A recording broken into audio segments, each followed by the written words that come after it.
ಬಾಂಗ್ಲಾದೇಶದಲ್ಲಿ ಮತ್ತೆ ಭುಗಿಲೆದ್ದಿದೆ ಹಿಂಸಾಚಾರ. ಭಾರತದಲ್ಲಿ ಇರತಕ್ಕಂತ ಶೇಖ್ ಹಸೀನಾ ಅವರು ಆನ್ಲೈನ್ ಮುಖಾಂತರ ಮಾಡಿದಂತಹ ಒಂದು ಭಾಷಣದಿಂದಾಗಿ ದೊಡ್ಡ ಮಟ್ಟದ ಹಿಂಸಾಚಾರ ಬಾಂಗ್ಲಾದೇಶದಲ್ಲಿ ಭುಗಿಲೆದ್ದಿದೆ.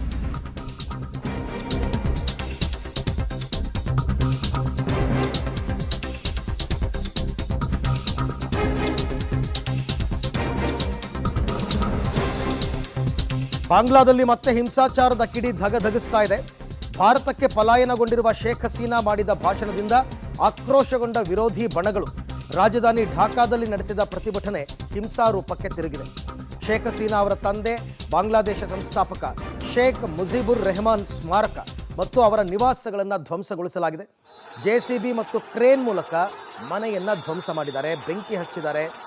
ನಾವು ಗಳಿಸಿದ ಸ್ವಾತಂತ್ರ್ಯವನ್ನು, ಲಕ್ಷಾಂತರ ಹುತಾತ್ಮರ ಪ್ರಾಣವನ್ನು ಬುಲ್ಡೋಸರ್ ಮೂಲಕ ನಾಶಗೊಳಿಸಲು ಸಾಧ್ಯ ಇಲ್ಲ ಅಂತ ಶೇಖ್ ಹಸೀನಾ ಭಾರತದಿಂದ ಆನ್ಲೈನ್ ಮೂಲಕ ಮಾಡಿದ ಭಾಷಣಕ್ಕೆ ಕೆರಳಿದ ಪ್ರತಿಭಟನಾಕಾರರು ಅವಾಮಿ ಲೀಗ್ ಪಕ್ಷವನ್ನು ನಿಷೇಧಿಸಿ ಅಂತ ಆಗ್ರಹಿಸಿ ಈ ದಂಗೆಯನ್ನು ಎಬ್ಬಿಸಿದ್ದಾರೆ.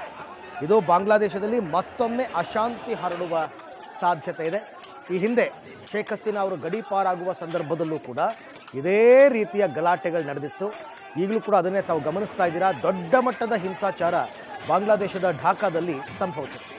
ನಾವು ಗಳಿಸಿದ ಸ್ವಾತಂತ್ರ್ಯವನ್ನು ಮತ್ತು ಲಕ್ಷಾಂತರ ಹುತಾತ್ಮರ ಪ್ರಾಣವನ್ನು ಬುಲ್ಡೋಸರ್ ಮುಖಾಂತರ ನಾಶಪಡಿಸೋದಕ್ಕೆ ಸಾಧ್ಯ ಇಲ್ಲ ಅಂತ ಶೇಖ್ ಹಸೀನಾ ಅವರು ಒಂದು ಭಾಷಣ ಮಾಡ್ತಾರೆ. ಭಾರತದಿಂದಲೇ ಒಂದು ಆನ್ಲೈನ್ ಭಾಷಣ ಮಾಡ್ತಾರೆ. ಇದರಿಂದ ರೊಚ್ಚಿಗೆದ್ದ ಶೇಖ್ ಹಸೀನಾ ವಿರೋಧಿಗಳು ಢಾಕಾದಲ್ಲಿ ದೊಡ್ಡ ಮಟ್ಟದ ಹಿಂಸಾಚಾರವನ್ನು ಮಾಡಿದ್ದಾರೆ.